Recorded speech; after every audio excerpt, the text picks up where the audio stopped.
सुरुवातीला गव्हांकुर चूर्ण तयार केले, परंतु विक्री बाजारपेठ काहीच माहिती नव्हती. आपण प्रोडक्शन किती पण तयार करू शकतो, पण सर्वांना महत्वाचा प्रश्न असतो तो मार्केटिंगचा आणि बाजारपेठ कुठे उपलब्ध करायची याचा. आता ते प्रोडक्ट तयार केलं असताना मी महिला आर्थिक विकास महामंडळामध्ये काम करत असताना लॉन्चिंग करण्यासाठी माझ्या त्या टीमला बोलवलं. त्याच्यामध्ये मी सुषमाताईंना त्यावेळेस बोलवलं होतं. 101 बॉटल सुरुवातीला मी तयार केली आणि सुषमाताईंना हे सगळ्यांना महिला आर्थिकची माझी टीम होती. आमच्या छोट्याशा गावामध्ये मंदिरामध्ये त्या प्रोडक्टचं माझं लॉन्चिंग केलं आणि तिथले एक अधिकारी आले होते महिला आर्थिक विकास महामंडळाचे.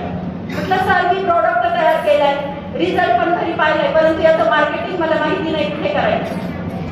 योगायोगाने त्याच्यामध्ये आलेले जिल्हा कार्यालयाचे अधिकारी होते आणि त्यांनी सांगितलं की ऋतुजाताई तुम्ही प्रोडक्ट तयार केलाय, तुम्ही हा प्रोडक्ट घेऊन 2 दिवसावर बांद्र्याचं एक्झिबिशन आहे महालक्ष्मी सरस या ग्राउंडवर.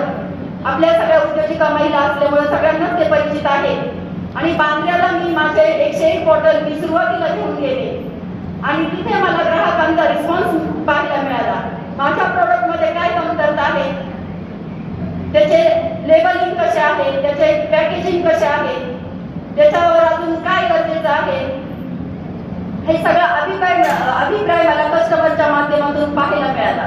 त्याच्यानुसार मी प्रगती करत गेले आणि ही प्रगती करत असताना वेगवेगळे एक्झिबिशनच्या माध्यमातून.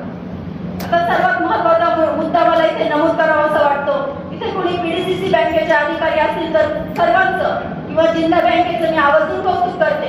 कारण पीडीसीसीच्या बँकेमार्फत आम्हा उद्योजिका महिलांना स्टॉल उपलब्ध करून देण्याचं काम आपल्या आंबेगाव तालुक्याच्या पीडीसीसी बँकांच्या शाखेमधून केलं जातं.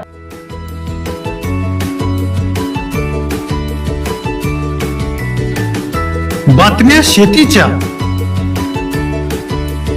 बातम्या मातीच्या,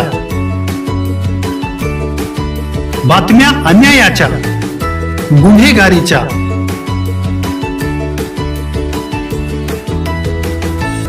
राजकारणाच्या आणि समाजकारणाच्या,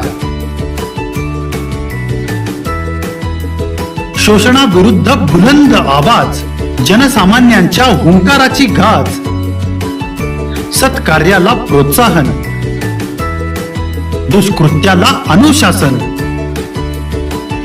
निर्भीड, निस्पृह, सडेतोड, बेधडक आणि रोखटोक म्हणजेच विघ्नहर टाइम्स. शोध बातमीचा, ध्यास सत्याचा. आपलं चॅनल, आपली बातमी. सबस्क्राईब तर कराच, पण बेल आयकॉनवर क्लिक करायलाही विसरू नका.